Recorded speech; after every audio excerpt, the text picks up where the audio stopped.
ஒரு பேனில் 200 கிராம் சின்ன வெங்காயம், 10 பல்லு பூண்டு, கொஞ்சம் பெரிய சைஸ் இஞ்சி, இது பாதி வதங்கினதுக்கப்புறமா இது கூட 2 டேபிள் ஸ்பூன் சீரகம், 2 டேபிள் ஸ்பூன் மல்லி, 1 டேபிள் ஸ்பூன் கடலைப்பருப்பு, 2 கொத்து கருவேப்பிலை, 2 வரமிளகா, இதெல்லாம் நல்லா வதங்கினதுக்கப்புறமா 1/4 மூடி திருவின தேங்காய், கொஞ்சமாக சிக்கன் மசாலா, இதை போட்டு நல்லா பெரட்டி தனியாக எடுத்து வச்சு ஆறுனதுக்கப்புறமா அரைச்சி வச்சுக்கோங்க.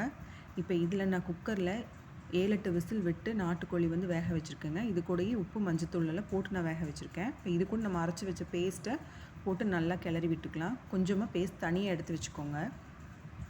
ஒரு பேனில் கொஞ்சமாக கடலெண்ணெய் காஞ்சதுக்கப்புறமா ஒரு பெரிய வெங்காயம், 2 கொத்து கருவேப்பிலை போட்டு நல்லா வதக்கிட்டு, ஒரு தக்காளி கட் பண்ணி சேர்த்திருக்கேங்க, அதையும் நல்லா வதக்கிட்டு, அது கூட குட்டி குட்டியாக கட் பண்ணி வச்சுருக்கிற தேங்காய்,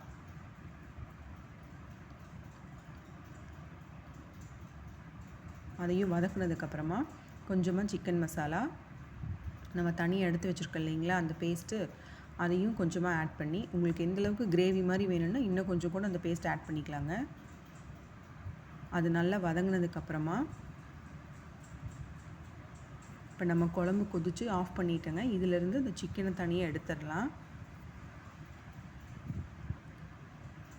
இப்போ எடுத்து வச்ச சிக்கனை அந்த வெங்காயம், தக்காளி, அந்த மசாலாலாம் போட்டு வதக்கி வச்சுருக்கிறது கூட ஆட் பண்ணி, உப்பு வேணும்னா இன்னும் கொஞ்சமாக உப்பை ஆட் பண்ணிக்கோங்க.